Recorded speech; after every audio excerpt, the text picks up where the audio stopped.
कोविड-19 के जो सिम्टम्स थे और इसके जो सिम्टम्स नजर आ रहे हैं वही नॉर्मल खांसी, जुकाम और कई केसेस में बुखार, जैसे कि आप बता रहे हैं। क्या ये पेंडेमिक का रूप ले सकता है? अभी तक इसकी वैक्सीन भी कोई नहीं है।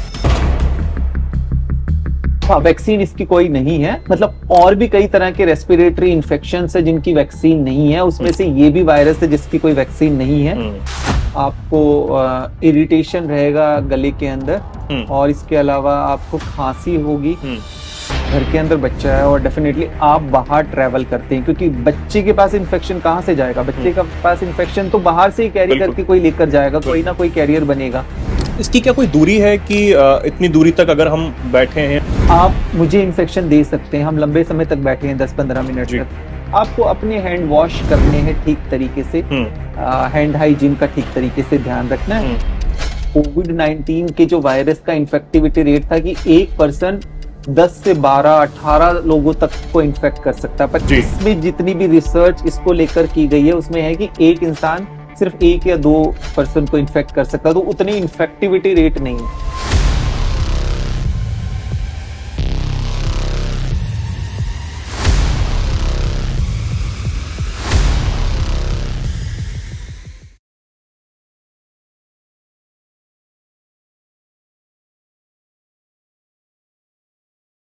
नमस्कार, बहुत स्वागत आप सभी का। मैं हूं आपके साथ चेतन पाठक और आप सभी देख रहे हैं एनएमएफ न्यूज। 2019 में एक ऐसी महामारी भारत में आई जिसने पूरे देश में हाहाकार मचाया। चीन के वुहान शहर से वो शुरू हुई थी और उसके बाद सिर्फ भारत ही नहीं, पूरी दुनिया में जिस तरीके से हाहाकार मचा हुआ था वो आप सब जानते हैं। लेकिन इन दिनों एक और नया वायरस जो है वो भारत में दस्तक दे चुका है। नाम है HMPV। आखिर ये क्या है, इसके सिम्टम्स क्या होते हैं और इससे कैसे बचा जा सकता है, क्योंकि यह खासकर बच्चों को ही शिकार बना रहा है। ये जानने के लिए आज हम पहुंचे हैं बेहद खास मेहमान के पास, बेहद खास शख्स डॉक्टर समीर भाटी सर हमारे साथ हैं, पब्लिक हेल्थ एक्सपर्ट। बहुत स्वागत है सर आपका एनएमएफ न्यूज पर। बहुत बहुत धन्यवाद। और आपके पास आना बहुत जरूरी हो जाता है, क्योंकि जब एक और नया वायरस की जब बात होती है तो जो लोग हैं वो बहुत ज्यादा कहीं ना कहीं पैनिक करने लगते हैं कि क्या कोविड-19 का जो दौर शुरू हुआ था वही हालात दोबारा बनने वाले हैं। तो ये HMPV है क्या सर? सबसे पहले तो ये बताइए। देखिए, एक तो मैं पहले इस चीज पे बता दूं कि नया वायरस तो ये नहीं है। HMPV अगर हम बात करें तो ह्यूमन मेटा न्यूमो वायरस, जो कि बहुत पहले से चल रहा है। ये काफी टाइम से सर्कुलेट हो रहा है और ग्लोबली सर्कुलेट हो रहा है, वर्ल्ड वाइड सर्कुलेट हो रहा है। पहले इसका जो केस था वो 2001 में डिटेक्ट हुआ था, लगभग आज से 20-25 साल पहले। और उसके कहाँ डिटेक्ट हुआ था ये डिटेक्ट पर्टिकुलरली किसी एक कंट्री के अंदर हुआ था। एग्जैक्टली मैं अभी नाम तो नहीं बता पाऊंगा, बट 2005 में इसके केसेस बढ़े थे यूएसए के अंदर। और इंडिया के अंदर भी इसका एक स्पाइक आया था 2006 के अंदर। तब काफी सारे केस एक बार डिटेक्ट हुए थे। तो ये मान के चलिए कि इसके अलग अलग जगह पर स्पाइक आते हैं फिर ठीक हो जाते हैं, मतलब एक पर्टिकुलर ज्योग्राफी में। बहुत ज्यादा इसके उस तरह से अगर कहें कि क्लस्टर के अलावा वैसे केसेस देखे गए हों तो वैसे नहीं देखे गए। इंडिया की बात करें तो इंडिया में इसके 2022 में भी कुछ केसेस देखने को मिले थे। कोविड का जैसे आपने बताया था कि कोविड से तो ये बिल्कुल डिफरेंट वायरस है, क्योंकि कोविड एक हमारे लिए बिल्कुल नई तरह का वायरस था और सिम्टम डेफिनेटली दोनों के मैच कर रहे थे। बट वो वायरस बहुत ज्यादा स्ट्रॉन्ग, मतलब बार बार म्यूटेट कर रहा था। मतलब हम नए नए वेरिएंट्स आ रहे थे, उसके वेरिएंट नए तरीके से आ रहे थे, क्योंकि जो उसका फर्स्ट वेरिएंट आया वो सिर्फ अपर रेस्पिरेटरी ट्रैक्ट को इन्फेक्शन कर रहा था, पर जो उसका सेकंड वेरिएंट आया उसमें हम देख रहे थे कि बहुत ज्यादा वो निमोनिया का कॉज कर रहा है।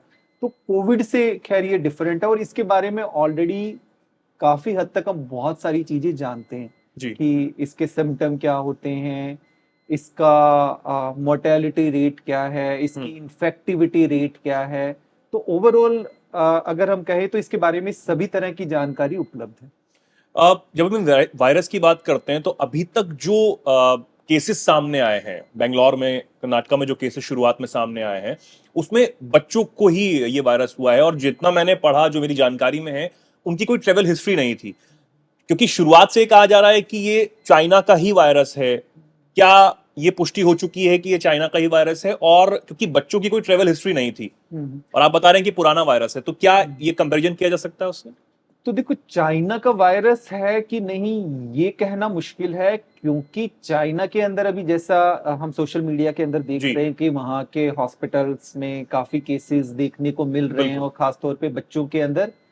तो चाइना की तरफ से स्टेटमेंट आया है कि वहां पर ये सीजनल वेरिएशन है और ये एचएमपीवी वायरस है। ओके। तो एचएमपीवी वायरस जब चाइना ने कहा तो हमने भी यहाँ पर चेक करा, बट अब यहाँ पर जैसा मैं आपको बात करूं कि सर्दियों के अंदर वैसा आमतौर पे रेस्पिरेटरी वायरस बढ़ते ही हैं। ऑलरेडी यहाँ पे कई तरह के वायरस सर्कुलेट हो रहे हैं। सर्दियों के अंदर क्या होता है कि रेस्पिरेटरी जो इन्फेक्शन है वो काफी ज्यादा बढ़ जाता है। अगर इसको हम आसान भाषा में समझें, क्या रेस्पिरेटरी मतलब एक दूसरे से फैलने वाला? सो रेस्पिरेटरी का मतलब जो सांस से संबंधित समस्या करते हैं, उस तरह के वायरस। ओके। तो वो सर्दियों के अंदर बढ़ जाते हैं। हाँ। सर्दियों के अंदर क्यों बढ़ जाते हैं? क्योंकि सर्दियों में हमारी इम्यूनिटी थोड़ी डाउन होती है, और वायरस के लिए ये मौसम बिल्कुल अनुकूल होता है जी। तो इस समय इन्फ्लुएंजा, H1N1 जो स्वाइन फ्लू जिसको कहते हैं, RSV, एडिनो वायरस, इस तरह के कई तरह के वायरस सर्कुलेट हो रहे होते हैं, और उनमें से एक वायरस ये HMPV भी सर्कुलेट हो रहा होगा। तो जैसा आपने कर्नाटका की बात की, बेंगलोर की बात करी, वहां पर जो केस डिटेक्ट हुए वो HMPV के हुए हैं, क्योंकि HMPV का माना जा रहा है कि जो चाइना में उसके जो केसेस है वो HMPV की वजह से बढ़ रहे हैं। तो इस वजह से हम HMPV की स्क्रीनिंग कर रहे हैं।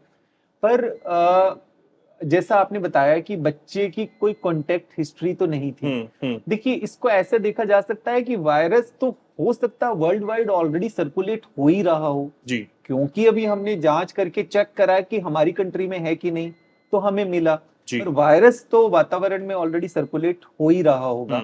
पर HMPV का नाम हम सुन रहे हैं, तो इसलिए बहुत ज्यादा उसको लेकर हम पैनिक नहीं कर सकते, क्योंकि HMPV के बारे में हम जानते हैं जी। HMPV ज्यादातर सिर्फ अपर रेस्पिरेटरी ट्रैक्ट इन्फेक्शन करता है, मतलब ये आपका जो रेस्पिरेटरी सिस्टम है उसके ऊपर के पार्ट को ही, जैसे ये अगर आपको लक्षण करेगा तो ये सर्दी, खांसी, जुकाम, गला खराब होना, इसी तरह के लक्षण करेगा। मतलब नॉर्मल सिम्टम्स हैं, सर्दी, खांसी, जुकाम, गला खराब, बुखार, बार भी किसी केसेस के अंदर, मतलब नॉर्मल जो कोल्ड वाले सिम्टम होते हैं कि आपको कोल्ड हो रहा है, सर्दी के अंदर सर्दी, खांसी, जुकाम लग रहा है, हो सकता है आपको बुखार हो सकता ना हो। तो उसी तरह से ये वायरल के भी इन्फेक्शन रहते, किसी केसेस के अंदर हो सकता है कि ये लंग्स को अफेक्ट करे।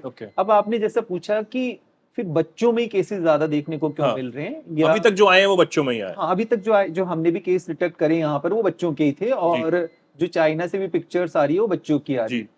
तो बच्चों का देखिए, इससे इस तरह से कोरिलेशन है। HMPV का अगर हम पहले भी देखें, इसका अगर ये जिस तरह से बिहेव कर रहा था कि इसमें ज्यादातर 14 साल से जो कम उम्र के बच्चे हैं उन्हीं में ही देखा गया है। अच्छा। या फिर वो बहुत छोटे बच्चे जो न्यू बेबी है, जैसे 5 साल से जिनकी उम्र कम है, उनके अंदर ज्यादा देखने को मिले जी, क्योंकि उनके अंदर इस वायरस के अगेंस्ट एंटीबॉडीज नहीं बनी, इम्यूनिटी नहीं बनी। मतलब जैसे फॉर एग्जांपल हमें कोई वायरल इन्फेक्शन होता है, किसी वायरस से हमें इन्फेक्शन होता है जी, तो उसके अगेंस्ट हमारी इम्यूनिटी बन जाती है।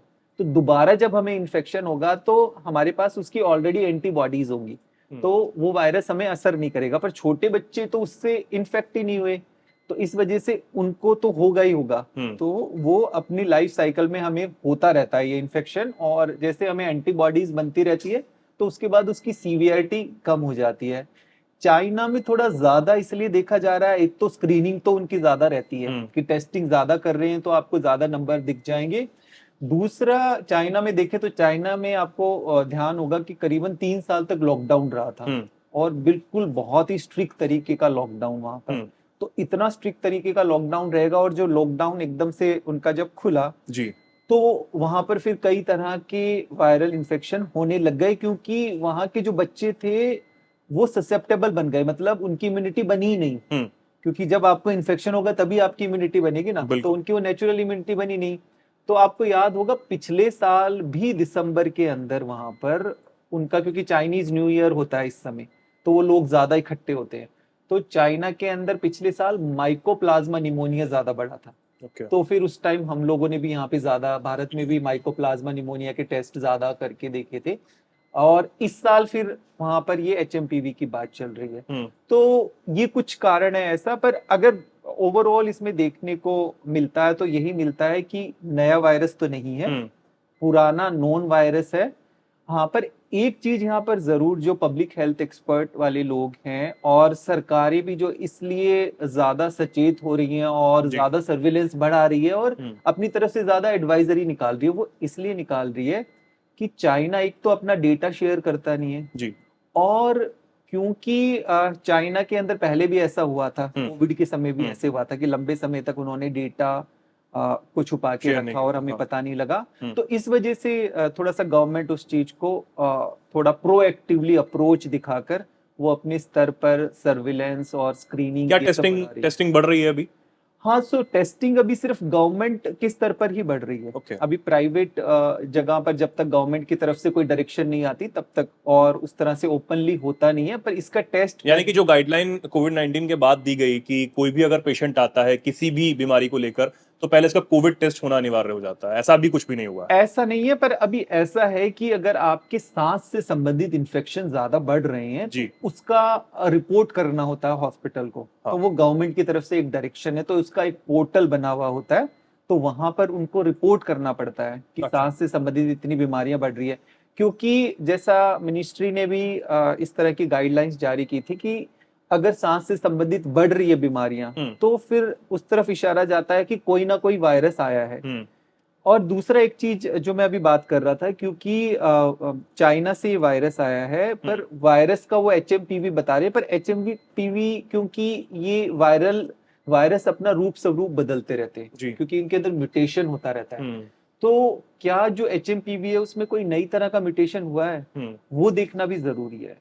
ऑलरेडी इसके अंदर 7-8 तरह की म्यूटेशन हो चुके हैं, मतलब HMPV भी कई तरह का हो चुका है, मतलब इसमें कई और वेरिएंट्स आ चुके हैं। इसमें कई वेरिएंट्स आ चुके हैं, पर बहुत ज्यादा वेरिएंट नहीं आए। जैसे हमने कोविड में देखा था 3000 से ज्यादा वेरिएंट आ चुके थे सब लीनिएजेस, पर इसमें इतने नहीं है।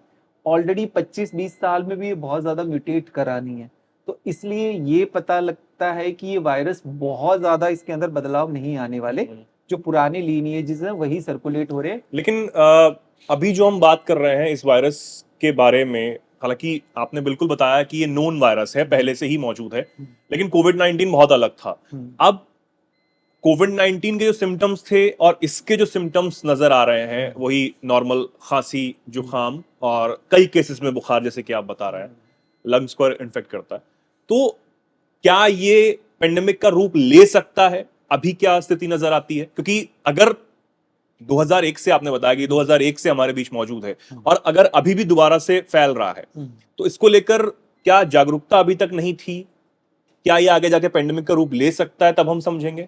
हाँ, तो देखिए, जब पेंडेमिक की बात करते हैं तो वो वर्ल्ड वाइड हम देखते हैं उसका स्प्रेड, कि मतलब पूरे वर्ल्ड के अंदर उसका स्प्रेड है, अलग जगह अलग। अभी WHO ने इस पर कुछ नहीं कहा। WHO ने इसको कुछ नहीं कहा, मतलब जैसे WHO की तरफ से कुछ भी एडवाइजरी गाइडलाइन आती है कि नया वायरस है कोई, तब तो इस वजह से WHO की, क्योंकि तो नॉन वायरस है और नया वायरस है, फिर उसमें भी वो बताता है कि ये वेरिएंट ऑफ कंसर्न है या वायरस ऑफ कंसर्न है, तो वो भी कोई ऐसी गाइडलाइंस नहीं आई है क्योंकि पुराना है। और दूसरा, ये अब एंडेमिक की जैसे बिहेव करता है। सो एंडेमिक की जैसे बिहेव करता है का मतलब क्या है कि कहीं कहीं किसी किसी एरिया में थोड़ा सा बढ़ेगा फिर कम हो जाएगा। जैसे चाइना की बात किया जा रहा है तो नॉर्थ चाइना के अंदर है, ठीक है, एक एरिया में ठीक हुआ, तो इसी तरह से अगर भारत में भी अच्छा कहीं एक जगह पे थोड़े से केसेस बढ़े, वहां ठीक हो गए, फिर कहीं और बढ़े, फिर ठीक हो गए। सो इस तरह से पेंडेमिक नहीं, मतलब कि वर्ल्ड वाइड, तो क्योंकि इसको 20 साल से ज्यादा हो गए डिटेक्ट हुए और उसी तरह से ये बिहेव कर रहा है। अगर इस वायरस का इस तरह का बिहेव होता कि ये पेंडेमिक की तरह बिहेव करता तो अभी तक हो चुका होता जी। तो उतनी ज्यादा इसकी इन्फेक्टिविटी नहीं देखी जा रही।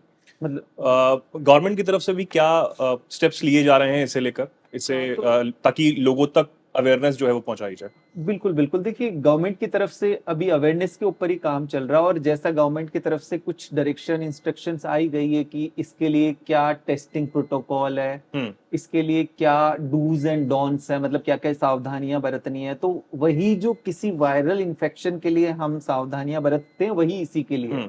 तो उनकी तरफ से भी गाइडलाइंस आ गई है, मतलब कि वो हर जगह पे PHC, CHC, CMO सबके पास उसी तरह की इंफॉर्मेशन चली गई है और वो आगे इंश्योर कर रहे हैं कि उस तरह की प्रिपेयर्डनेस रहे गवर्नमेंट हॉस्पिटल के अंदर टेस्टिंग की सुविधा अगर रिक्वायर्ड है तो वो अवेलेबल है।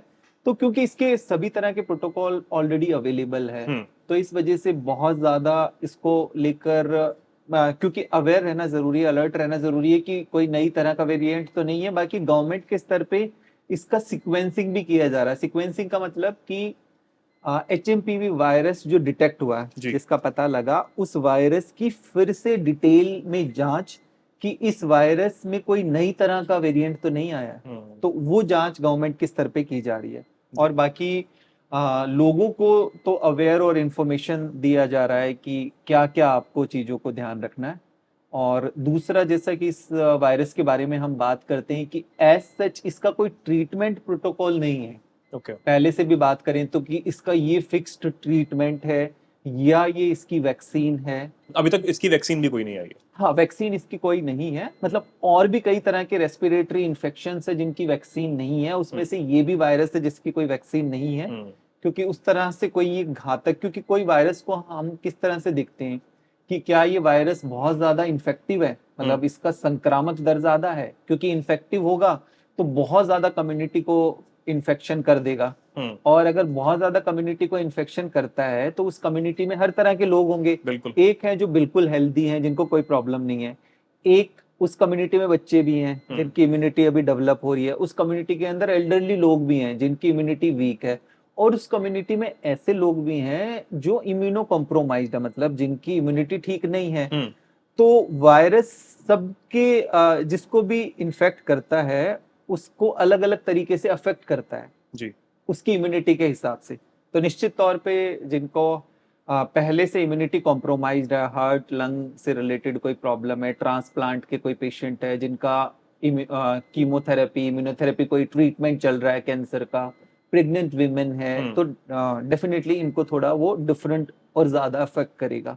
बुजुर्गों को थोड़ा ज्यादा ध्यान रखने की जरूरत है। यस, उनको ज्यादा ध्यान रखने की जरूरत है। तो इसलिए ये हमेशा ध्यान रखा जाता है कि ट्रांसमिशन ज्यादा ना बढ़े।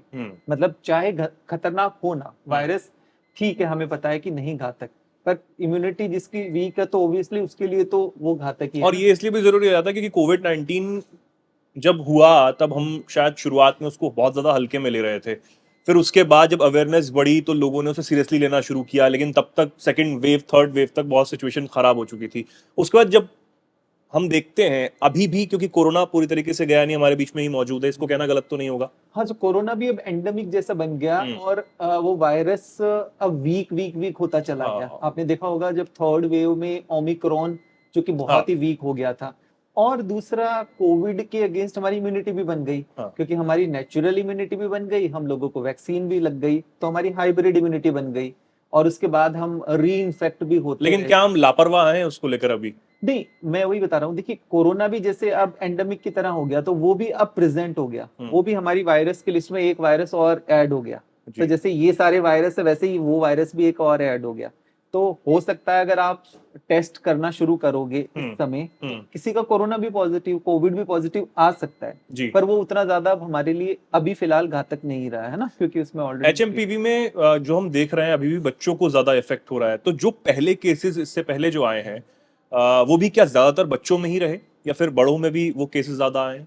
नहीं, पहले भी ज्यादातर यही सेम इसका सिनेरियो रहा है कि छोटे बच्चों को ही ज्यादा इसने इफेक्ट किया है। मतलब जिनको पहले इन्फेक्शन नहीं हुआ उन्हीं को ही ज्यादा इन्फेक्शन रहा है, और वही जो इम्यूनो कॉम्प्रोमाइज्ड लोग हैं उन्हीं को ही ज्यादा असर किया। पर इसमें एक चीज था कि ऐसा कोई टेस्ट करके बहुत ज्यादा देखते नहीं है। जैसे क्या होता है टेस्टिंग का प्रोटोकॉल कि अगर उस एरिया में जिस तरह के केसेस ज्यादा बढ़े हुए हैं, फॉर एग्जाम्पल आपने सुना होगा स्वाइन फ्लू, तो जब स्वाइन फ्लू ज्यादा बढ़ा हुआ होता है, स्वाइन फ्लू फैला हुआ होता है, तो पहले स्वाइन फ्लू का टेस्ट करके जानेंगे कि कहीं स्वाइन फ्लू तो नहीं है, क्योंकि स्वाइन फ्लू के भी वही लक्षण होंगे, वो भी एक हमारी सांस से संबंधित बीमारी कॉज करता है ना, तो ये देखना पड़ता है। तो HMPV कोई हर बार हम टेस्ट करके नहीं देखते कि अगर कोई ये वाले, क्योंकि ये तो बिल्कुल कॉमन ही लक्षण है ना, सभी तरह के वायरस में यही लक्षण रहेंगे, तो वो ये देखा जाता है। अभी जैसे फिलहाल अगर HMPV के केसेस ज्यादा देखने को मिलते हैं और इस तरह के लक्षण आते हैं तो टेस्ट करा के देखा जा सकता है। पर आजकल टेस्ट भी देखिए क्या है, बिल्कुल मल्टीप्लेक्स टेस्ट है, जिसमें सभी तरह के वायरस एक साथ डिटेक्ट हो जाते हैं कि ये से इससे इन्फेक्शन है कि नहीं, इससे इन्फेक्शन है नहीं। बट जिस टाइम जो ज्यादा स्प्रेड हो रहा हो उसको टेस्ट करके रूल आउट किया जाता है। तो अभी आप कैसे जज करेंगे, क्योंकि छोटे बच्चों की जब हम बात करते हैं और इन दिनों जब सर्दी पड़ रही है, बहुत ज्यादा ठंड है, तो ये आम चीजें हो जाती हैं, सर्दी जुकाम। तो जो अभी नए बच्चे हैं, हाल ही में जो बच्चे हुए हैं, इस दुनिया में आए हैं, उनके पेरेंट्स को काफी ज्यादा चिंता रहती है। तो क्या आप सजेस्ट करते हैं कि वो इस टेस्ट को करवाएं बच्चों के लिए? नहीं नहीं, बिल्कुल टेस्ट के लिए एज सच कोई गाइडलाइंस नहीं आई है। हाँ। सबसे पहले तो सबको ये ध्यान रखना चाहिए कि जो गवर्नमेंट की तरफ से, क्योंकि ऐसी कमेटी कॉन्स्टिट्यूट होती है और जी। फिर गाइडलाइंस उसी तरह से आती है ना, हेल्थ डिपार्टमेंट की तरफ से एडवाइजरीज आती है, तो उन एडवाइजरीज को ही फॉलो करना है ना। और बाकी गवर्नमेंट की साइट पे सभी तरह के अपडेट्स होते हैं, उनको वो रेफर कर सकते हैं। बट टेस्ट को लेके एज सच कोई गाइडलाइन नहीं है, क्योंकि इस टेस्ट की उस तरह की फैटेलिटी रेट, मोर्टेलिटी रेट इस डिजीज की, एचएमपीवी की उतनी नहीं है। तो इस वजह से आप टेस्ट करके कोई रूल आउट करने का फायदा नहीं है अभी, है ना। और जब तक कोई गाइडलाइंस, और टेस्ट इसके काफी ज्यादा कॉस्टली भी होते हैं और हर जगह अवेलेबल भी नहीं होते जी। तो जैसे इस वायरस के बारे में जितना हम जानते हैं, ये सेल्फ लिमिटिंग है कि आपको 4-5 दिन तक लक्षण रहते हैं और लक्षण होने के बाद अपने आप ही ठीक हो जाते हैं। तो कोई स्पेसिफिकली इसके लिए कोई इस तरह की मेडिकेशन या सर्दी जुकाम के अलावा क्या कोई और लक्षण इसका जो कई लोगों में ना दिखे? क्या कोई रैशेस बॉडी पे या फिर कुछ और कोई ऐसा कोई लक्षण है? इसके जो सिम्टम्स है, कॉमनली लक्षण तो इसी तरह के हैं कि अपर रेस्पिरेटरी वाले, आपको कोल्ड होगा जी, आपको इरिटेशन रहेगा गले के अंदर, और इसके अलावा आपको खांसी होगी, हेडेक का भी सिम्टम इसके अंदर रह सकता है, और कुछ कुछ केसेस में फिर लोअर रेस्पिरेटरी की, जिनकी इम्यूनिटी कम है, मतलब उनके लंग्स के अंदर निमोनिया भी कॉज कर सकता है। अच्छा। पर वो कुछ कुछ केसेस के अंदर, पर लक्षण ऑलमोस्ट सेम है। जैसे बच्चों की आपने बात की, तो वहां पर भी जिस तरह से गवर्नमेंट की तरफ से भी एडवाइजरी प्रिवेंशन के ऊपर ही आ रही है, बिल्कुल। भाई आपको रोकना है उसको, ना ट्रांसमिशन को रोकना है। उसमें वही चीजें ध्यान रखनी है कि देखिए घर के अंदर बच्चा है और डेफिनेटली आप बाहर ट्रैवल करते हैं, क्योंकि बच्चे के पास इन्फेक्शन कहाँ से जाएगा? बच्चे के पास इन्फेक्शन तो बाहर से ही कैरी करके कोई लेकर जाएगा, कोई ना कोई कैरियर बनेगा। तो आप जब बाहर से घर के अंदर जाते हैं तो वही चीजें आप ध्यान रखिए, चाहे एचएमपीवी या किसी भी और तरह के इन्फेक्शन से प्रोटेक्ट करने के लिए बच्चे को आपको अपने हैंड वॉश करने हैं ठीक तरीके से, हैंड हाइजीन का ठीक तरीके से ध्यान रखना है, ताकि आप जब बच्चे के पास जाएं तो आप उस इन्फेक्शन को वहां पर ना फैलाएं। क्योंकि इन्फेक्शन या वायरस आपके शरीर में एंटर करेगा कैसे? एंटर करेगा, हम आपस में बैठे हैं जी। अगर आपको इन्फेक्शन है तो आप मुझे इन्फेक्शन दे सकते हैं, हम लंबे समय तक बैठे हैं 10-15 मिनट तक, आप खांसते हैं छींकते हैं, मैं खांसता छींकता हूं, अगर मुझे इन्फेक्शन है तो मैं आपको दे सकता हूं। तो ड्रॉपलेट इन्फेक्शन के थ्रू या तो हम स्प्रेड कर सकते हैं, या मैं किसी मेरे को इन्फेक्शन है और वो मेरे हाथों में है किसी भी वजह से, या फिर कहीं सरफेस को मैं टच कर रहा हूँ जहां पर ऑलरेडी वो वायरस है, और उसी हाथ को मैं अपने फेस पे लगा रहा हूँ या किसी भी अन्य इंसान के फेस पे तो वो लगा रहा हूं, तो वो ट्रांसफर हो जाएगा। तो यही सोर्सेज है ना। तो इसकी क्या कोई दूरी है कि इतनी दूरी तक अगर हम बैठे हैं, या फिर एक उचित दूरी अगर आप बताएं, क्या इस ये भी कोई टर्म हो सकता है इसमें, उससे बचा जा सकता है? या फिर क्योंकि कोविड-19 में ये कहा गया कि हवा से फैल रहा है और तमाम बहुत सारी बातें की गई, बाकी तो आप क्लियर करें। हाँ, तो इसमें जैसे बहुत ज्यादा, क्योंकि इन डेप्थ इसके ऊपर उतनी रिसर्च नहीं हुई जितनी कोविड 19 के वायरस के ऊपर रिसर्च हुई थी। बट यस, ये ड्रॉपलेट इन्फेक्शन तो है, तो डेफिनेटली अगर आप खांस रहे या छींक रहे हैं तो फिर होने की पॉसिबिलिटीज ज्यादा बढ़ जाती है। बाकी इसका अगर इन्फेक्टिविटी रेट देखे तो उतना नहीं, मतलब जैसे कोविड-19 के जो वायरस का इन्फेक्टिविटी रेट था कि एक पर्सन 10 से 12-18 लोगों तक को इन्फेक्ट कर सकता है, पर इसमें जितनी भी रिसर्च इसको लेकर की गई है उसमें है कि एक इंसान सिर्फ 1 या 2 पर्सन को इन्फेक्ट कर सकता है, तो उतनी इन्फेक्टिविटी रेट नहीं है। पर यस, ड्रॉपलेट इन्फेक्शन से तो हो ही सकता है। अगर खांस रहे छींक रहे हो तो फिर आपको मतलब ध्यान रखना है, आपको अपने मुंह को कवर रखना है, ये बहुत जरूरी है। हाँ, तो जो गवर्नमेंट एडवाइजरी उसमें भी बार बार उन्होंने रेस्पिरेटरी एडिकेट को बोला है। तो रेस्पिरेटरी एडिकेट का मतलब जब भी आप खांस रहे छींक रहे तो वही वाला कि आप हाथ ऐसे कर लीजिए या आप रुमाल या टिश्यू पेपर रखिए, ताकि आप वो किसी और को स्प्रेड ना करें।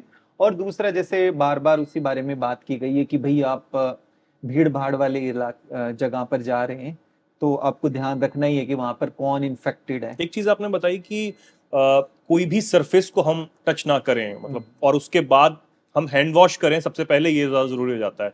तो सरफेस लिफ्ट का बटन या फिर जो हैंडल होता है दरवाजे का जो लॉक होता है, क्योंकि ये सब स्टेनलेस स्टील, तो क्या इसी सरफेस पे ज्यादा रुकता है वायरस या फिर किसी भी सरफेस पे ज्यादा रुक सकता है? बिल्कुल। देखिए, इस वायरस को लेके जो देखा गया है कि ये जैसे फॉर एग्जांपल क्लोथ वगैरह है, हमारे कपड़े हैं जी, तो अगर हमारे कपड़े कंटामिनेटेड होते हैं इस पे तो वहां पर वो 30 मिनट्स तक रहेगा, 1 घंटे तक रहेगा। बट अच्छा। अगर जो स्टेनलेस स्टील वाली या ऐसी चीजें जो बार बार यूज हो रही है, फॉर एग्जांपल डोर का जो नॉब है, हैंडल है, उसको सब लोग बार बार छू रहे हैं, बिल्कुल टच कर रहे हैं, बिल्कुल। तो वो कारण हो गया। और स्टेनलेस स्टील पर वो 3-4 घंटे से ज्यादा तक रह सकता है। ओके। तो इस वजह से वो बात की जाती है कि जब आप ऐसी सरफेस को टच करते हो तो आपको वो वाला हाथ फिर आप अपने फेस पे लगा रहे हो तो इन्फेक्शन आप कैच करने के चांसेस ज्यादा बढ़ जाते हैं। तो इस वजह से फिर वो हैंड वॉश करने के लिए साबुन और पानी से बार बार अच्छे तरीके से आपको हाथ ठीक तरीके इसमें से हैंड सैनिटाइजर का उपयोग करने के लिए बताया गया? हाँ, तो हैंड सैनिटाइजर का उपयोग ज्यादातर कोविड के टाइम में बात की गई थी, बिल्कुल। क्योंकि उसके ऊपर काफी रिसर्च करी गई हाँ। थी कि इतना % अल्कोहल होना चाहिए तो ये कोविड कोरोना वायरस पर इफेक्टिव है। हाँ। पर इसके ऊपर इतना ज्यादा डेटा नहीं है कि ये जो आपका अल्कोहल बेस्ड सैनिटाइजर है वो इन सभी तरह के और रेस्पिरेटरी वायरस है इसके ऊपर उतना असरदार होगा कि नहीं। जी। तो इसलिए बार बार ये कहा जा रहा है कि आपको हैंड वॉश करने ठीक तरीके से साबुन से अच्छे तरीके से, ये ध्यान रखना। अब आपने सैनिटाइजर की बात की, तो जो अल्कोहल बेस्ड सैनिटाइजर हम टर्म यूज करते हैं तो आधे लोग तो बहुत ज्यादा अलग अलग मतलब निकाल लेते हैं, अल्कोहल कौन सा अल्कोहल, क्या अल्कोहल। तो इसको भी अगर आप जरा अच्छे से हमारे दर्शकों को बता दें कि वो पता कैसे लग पाएगा कि ये जो सैनिटाइजर, अगर सैनिटाइजर यूज करना है आपको तो वो सही है, यानी कि आजकल तो मार्केट में बहुत सारे नकली भी मिल रहे हैं। देखिए, अब इसीलिए जैसे आपके सैनिटाइजर के ऊपर मेंशन्ड होगा कि हाँ। कितना % उसके अंदर अल्कोहल है। अच्छा। तो कोविड में था कि भाई आपको 90% तक, 70 to 90% आपका अल्कोहल होना चाहिए उसमें परसेंटेज पर। अब क्योंकि उसमें तो काफी ज्यादा अडल्ट्रेटेड होता है, एग्जैक्ट आप देख नहीं सकते क्योंकि उसमें काफी ज्यादा और चीजें भी मिला देते हैं। तो इस वजह से फिर वो हैंड वॉशिंग में सोप का यूज करने के लिए बार बार कह रहे थे। और उसमें भी चेंज हो रहा था कि आपका जब वेरिएंट चेंज हो रहे थे, जब ओमिक्रॉन था, जब डेल्टा था, तो उसके अंदर भी डिफरेंट तरह की रिसर्च आई थी कि डेल्टा वेरिएंट के लिए आपको इतना % अल्कोहल का आपका सैनिटाइजर होना चाहिए। एग्जैक्टली।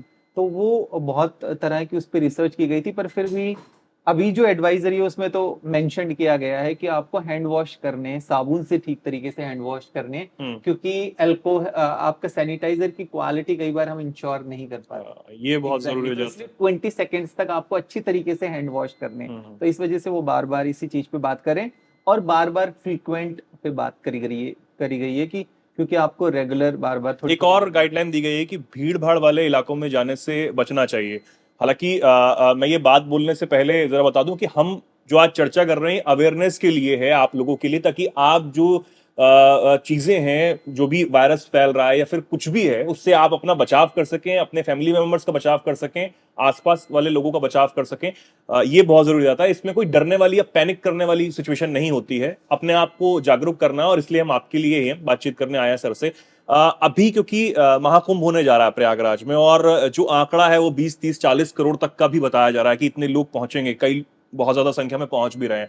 तो अगर ऐसी जगहों पर वायरस फैलने की जो संभावनाएं हैं, क्या वो बढ़ जाती हैं, और इसके लिए भी लोग जागरूक कैसे हों? हाँ, देखिए, जैसे गवर्नमेंट की तरफ से डिफरेंट एडवाइजरीज तो आती ही रहेंगी, है ना, समय समय पर। फिलहाल अभी के टाइम से देखें हम, अभी यहाँ भी जो गवर्नमेंट है इस पर काम करेगी। हाँ, अभी इसके ऊपर काम कर रही है और कुछ और ऐसे आगे फर्दर गाइडलाइंस आती है तो उस गाइडलाइंस के अकॉर्डिंगली फिर और फर्दर अमेंडमेंट किया जा सकता है।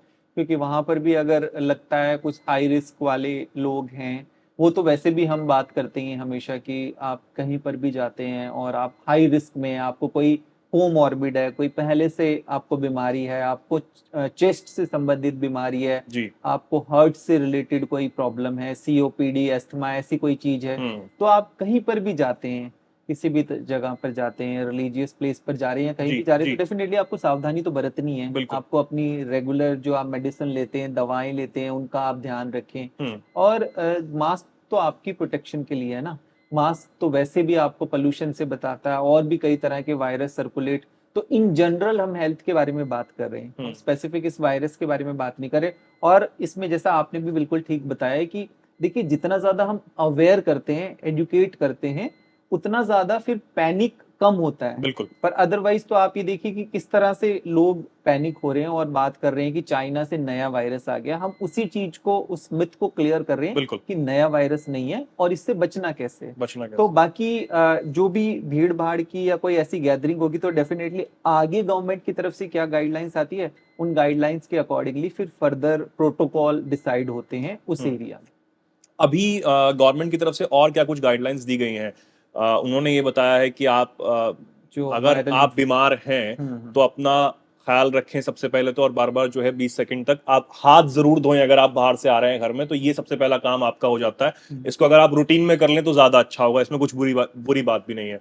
साबुन से हाथ धोएं, हैंड वॉश से आप हाथ धोएं, कॉन्टेक्ट लेस जो चीजें हैं उससे अगर ज्यादा है तो आपके लिए अच्छा, आपके परिवार के लिए अच्छा है, बच्चों तक ना पहुंचे। और क्या कुछ इसमें अवेयरनेस जो है गवर्नमेंट की तरफ से बताई गई है ताकि लोगों तक गाइडलाइंस पहुंचे? एक तो ये है कि दोबारा फिर वो एक बार इस पे कुछ और चीजें गाइडलाइंस में अपडेट होती रहेंगी जी। जैसे कि सेल्फ मेडिकेशन के लिए कई बार मना किया जाता है कि जैसे क्योंकि वायरल इन्फेक्शन है तो कई बार लोग वैसे पैनिक होकर एंटीबायोटिक या और कुछ दवाओं का अपनी मर्जी से इस्तेमाल करना शुरू कर देते हैं। हर घर में एक डॉक्टर मिलता है जो मेडिकल पे जाके अरे भाई ख्याल लो। एग्जैक्टली। तो उसमें क्या होता है कि जैसे वायरल इन्फेक्शन के अंदर एंटीबायोटिक्स का रोल होता नहीं, तो जब तक डॉक्टर ना कहे तब तक आपको वो नहीं लेना। और दूसरा एक सबसे ज्यादा कि आपको अपनी इम्यूनिटी के ऊपर काम करते रहना है। तो इम्यूनिटी में फिर वही आपका रोल आ जाता है कि आपका डाइट ठीक होनी चाहिए। और डाइट ठीक होने का मतलब वही हो गया कि आप सीजनल वेजिटेबल्स, इन सब चीजों का इस्तेमाल करें। हाइड्रेशन का जैसे बोला गया है इसमें स्पेसिफिकली कि हाइड्रेशन का ध्यान रखना है। हाइड्रेशन का क्यों? क्योंकि सर्दियों के अंदर हमारा वाटर इनटेक कम हो जाता है, पानी कम हम लेते हैं। तो पानी आप ठीक तरीके से लेते रहिए, और कुछ जो भी हमारी एक्सरसाइज शेड्यूल है उसको आप, किसी भी तरह का मूवमेंट होना बहुत ज्यादा जरूरी है, जिसमें आपकी ब्रीदिंग एक्सरसाइज भी, क्योंकि आपको मेंटल हेल्थ का भी इसमें ध्यान रखना है। क्योंकि कई बार लोग बहुत ज्यादा पैनिक हो जाते हैं और स्ट्रेस्ड हो जाते हैं, तो उससे भी आपकी इम्यूनिटी पे इफेक्ट पड़ता है। तो इम्यूनिटी के ऊपर आपको रेगुलर लेवल पर काम करते रहना है। बट स्क्रीनिंग की, अगर गवर्नमेंट को लगता है कि इस पर्टिकुलर एरिया के अंदर कुछ केसेस बढ़ रहे हैं तब फिर वहां पर स्क्रीनिंग की जरूरत पड़ती है। जैसे क्योंकि अभी ये गवर्नमेंट की तरफ से डायरेक्शन आई है कि आपको डेटा अपलोड करना है ऐसे पेशेंट्स का जिनमें सांस से संबंधित बीमारियां बढ़ रही है जी। तो वो डेटा से गवर्नमेंट को पता लग जाएगा कि पर्टिकुलरली इस एरिया में ऐसे केसेस ज्यादा बढ़ रहे हैं, ताकि वहां पर ऐसी स्क्रीनिंग की जा सके। क्योंकि अभी इसके लिए आरटीपीसीआर टेस्ट होता है जो कि काफी टाइम लगता है। वही जैसे कोविड के अंदर करते थे, आपका माउथ से स्वैब वगैरह लेके टेस्टिंग के लिए भेजा जाता है। पर आगे इसके लिए फिर हो सकता है वो रैपिड टेस्ट करें अगर जरूरत पड़ेगी तो। आपने हाइड्रेशन की बात की, वाटर के साथ क्या गर्म पानी लेना है ये भी आप बता दीजिए। क्या गर्म पानी लेने में कोई नुकसान तो नहीं है, या फिर उसमें कुछ और अगर साथ में लें तो इम्यूनिटी जो है ज्यादा अच्छी हो जाए? एक तो इसमें ना इम्यूनिटी को लेके लोग कंफ्यूज रहते हैं कि जैसे जिस टाइम वायरल इन्फेक्शन हो रहा है उस टाइम वो बहुत ज्यादा कुछ लेना शुरू कर देते हैं, खाना वाड़ा पीना शुरू कर देते हैं, और कुछ चीजें जैसे इम्यूनो बूस्टर वगैरह, ऐसा कुछ इम्यूनिटी बूस्टर वाली चीजें लेना। बट वो उस टाइम काम नहीं करता। जिस टाइम आपका इन्फेक्शन है, आपको उस टाइम इम्यूनिटी थोड़ी आपको बिल्ड करनी है। उस टाइम तो ऑलरेडी इम्यूनिटी आपकी फाइट कर रही है उस इन्फेक्शन के लिए। आपको अपने इम्यून सिस्टम को डेली ही मजबूत बनाना, रोज उसके ऊपर काम करना है। उसके लिए क्या?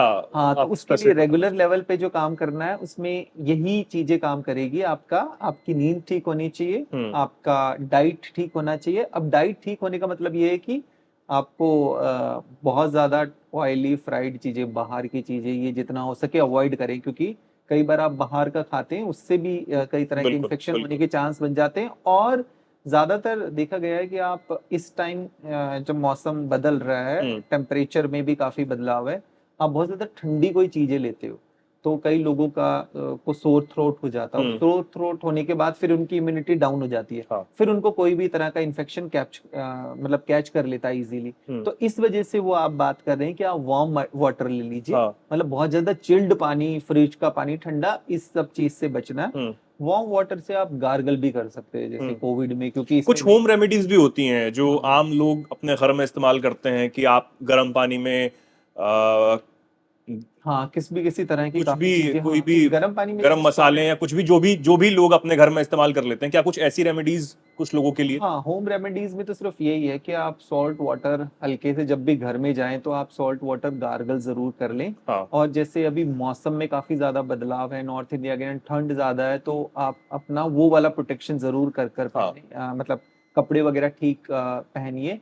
जैसे टू व्हीलर पे आप ट्रैवल कर रहे हैं तो फिर वहां पर आपको अच्छे से प्रोटेक्ट करके अपने आप को चलना है, कैप वगैरह पहननी है, हेलमेट का फ्लैप डाउन करके चलना है। क्योंकि आपको किसी भी तरह का सिंपल कोल्ड कुछ भी लगता है तो फिर कोई भी वायरल इन्फेक्शन जल्दी हो जाता है, क्योंकि एकदम से आपकी इम्यूनिटी डाउन होगी और आपको किसी भी तरह का इन्फेक्शन हो जाएगा। बिल्कुल। तो कपड़े ठीक से पहन कर रखने हैं और एक्टिव जरूर रहना है, क्योंकि कई बार सर्दियां बढ़ जाती है, ठंड बढ़ जाती है, हम इनएक्टिव हो जाते हैं। तो वो एक्टिविटी आपकी रेगुलर रहनी चाहिए। तो उन चीजों का आपको ध्यान रखना। और दूसरा कुछ और एक चीजें हैं कि जैसे अगर आप स्मोकिंग वगैरह करते हैं तो डेफिनेटली उससे भी आपकी इम्यूनिटी डाउन रहेगी और किसी भी तरह की वायरल इन्फेक्शन को आप इजीली मतलब कैच कर सकते हैं। तो उसको भी आपको बिल्कुल अवॉइड करना है।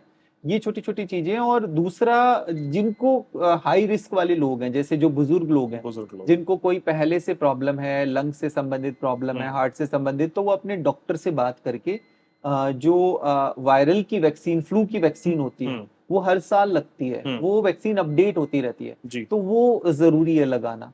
क्योंकि कई बार को इन्फेक्शन भी हो जाते हैं, क्योंकि जैसे अभी जो भी फैल रहा हो वो इन्फेक्शन और साथ में कोई और बैक्टीरियल इन्फेक्शन, और जिनको कोई बीमारी है पहले से, मतलब प्रॉब्लम है पहले से, तो वो बड़े ससेप्टेबल होते हैं क्योंकि उनका इम्यून सिस्टम वीक होता है। तो वो हर साल जो फ्लू वाली वैक्सीन है उनको अपने डॉक्टर से बात करके जरूर ले लेनी चाहिए। ये बहुत जरूरी हो जाता है कि आप बिना डॉक्टर की सलाह के कुछ भी घर में ना करें, ये सबसे ज्यादा जरूरी हो जाता है। और एक सवाल मेरा आखिरी ये रहेगा कि बुजुर्गों के लिए जब हम बात करते हैं, बच्चों के लिए हमने बात की कि जो पेरेंट्स हैं उनको ध्यान रखना होगा कि वहां तक वायरस पहुंचे ही ना, उससे पहले जो आप सारे चीजें हैं उनका ध्यान रखें। बुजुर्गों में भी यही प्रॉब्लम्स होती हैं कि इम्यूनिटी जो है बहुत ज्यादा वीक है, और पॉल्यूशन, क्योंकि हम दिल्ली में रहते हैं तो पॉल्यूशन बहुत ज्यादा है, उन सब चीजों से बचना है। तो उनके लिए भी क्या कुछ खास अगर आप रेमेडी बताना चाहें? बिल्कुल, देखिए बुजुर्गों में भी मैंने आपको बताया कि उनमें भी कई बार दो तरह से है कि कुछ हैं जो घर में ही रहते हैं, बहुत ज्यादा इधर उधर नहीं जाते हैं ना, तो उनको भी इन्फेक्शन कैसे कैच करेगा जो बाहर जाता है। तो सबसे ज्यादा ध्यान रखना है कि जो भी बाहर ट्रेवल कर रहा है, मतलब जो यूथ सबसे ज्यादा बाहर ट्रेवल कर रहा है, वो अपने घर में जा रहा है, अपनी ग्रैंड पेरेंट्स से मिल रहा है, पेरेंट्स से मिल रहा है, तो वो थोड़ा ध्यान रखे कि सबसे पहले तो थंब रूल यही है कि जब बाहर से जाते हो अंदर, तो पहले अच्छे से हैंड वॉश वगैरह ठीक से कर लो। और अगर आपको कोई सिम्टम लग रहे हैं खुद, कि ऐसा लग रहा है कि मुझे मेरा गला खराब लग रहा है, मुझे कोल्ड लग रहा है, तो मैं मास्क पहनना शुरू कर दूं ताकि मैं वो इन्फेक्शन किसी और को ना दूं। अब देखिए इसमें दो तरह से, मुझे कोई इन्फेक्शन है, अगर किसी हेल्दी पर्सन को मेरे से वो ट्रांसमिशन हुआ इन्फेक्शन, तो उसको प्रॉब्लम नहीं होगी। पर कोई एल्डरली पर्सन है और जिसको पहले से कोई प्रॉब्लम है, अगर उसको वो इन्फेक्शन लगा तो डेफिनेटली उसको प्रॉब्लम होगी। तो घर में किसी एक को इन्फेक्शन हो तो उसको ध्यान रखना है। ऐसा ही छोटे बच्चे, जैसे अगर छोटे बच्चे को कोई इन्फेक्शन है, तो छोटा बच्चा कई बार क्या होता है कि वो एल्डरली के पास, अपने ग्रैंड पेरेंट्स के पास जाएगा, उनके पास जाएगा, तो उससे वो इन्फेक्शन कैरी हो सकता है। तो हमें ये जरूर ध्यान रखना है कि हम इन्फेक्शन के कैरियर ना कुछ दिन के लिए अगर आप आइसोलेट हो जाए, अगर आपको बीमारी हो गई है, तो इसमें कुछ गलत नहीं है। हाँ, मतलब उतना ज्यादा, क्योंकि अब उस चीज को लेके लोग थोड़ी ज्यादा परेशान हो जाते हैं, तो हम इसीलिए इसको और सिंप्लीफाई करके देख रहे हैं कि भाई बेटर है आप फिर मास्क पहन लो, हैंड सैनिटाइजर कर लो, थोड़ा उस पर प्रिकॉशन तो आप ले सकते हो, क्योंकि अब बहुत सालों से ऐसे बात करते करते काफी लोग अवेयर हो गए हैं, सीख गए हैं। बट सिर्फ इम्पोर्टेंट ये है कि अवेयर होना है, अपडेट होना है, गवर्नमेंट की तरफ से जो एडवाइजरी आए उसको ध्यान से सुनना है, पढ़ना है, देखना है, बट पैनिक नहीं होना है। बट डूज एंड डोंट सभी वायरस के लिए सेम रहेंगे। जो सावधानियां वो सभी वायरस के लिए सेम रहेंगे। ठीक है।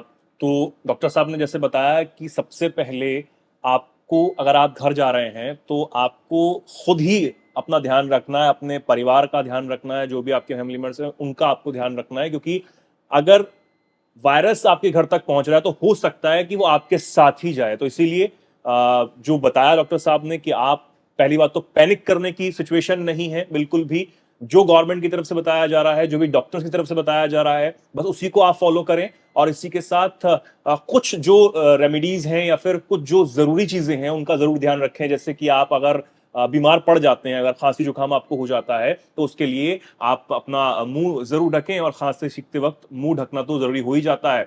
आप हाथ जो है वो अपने बार बार धोएं, ताकि जो अगर वायरस आपके पास है तो वो किसी और तक ना पहुंचे और किसी और को परेशान ना करे। बहुत बहुत धन्यवाद सर हमारे साथ जुड़ने के लिए। और साथ ही इस वायरस पे जो भी कई लोगों को जो कंफ्यूजन थी, उम्मीद है हमारे दर्शकों की वो दूर हुई होगी। बहुत बहुत धन्यवाद सर, आपका भी बहुत बहुत धन्यवाद। और ऐसी ही जानकारियों के लिए आप जुड़े रहिए हमेशा एनएमएफ न्यूज के साथ। नमस्कार।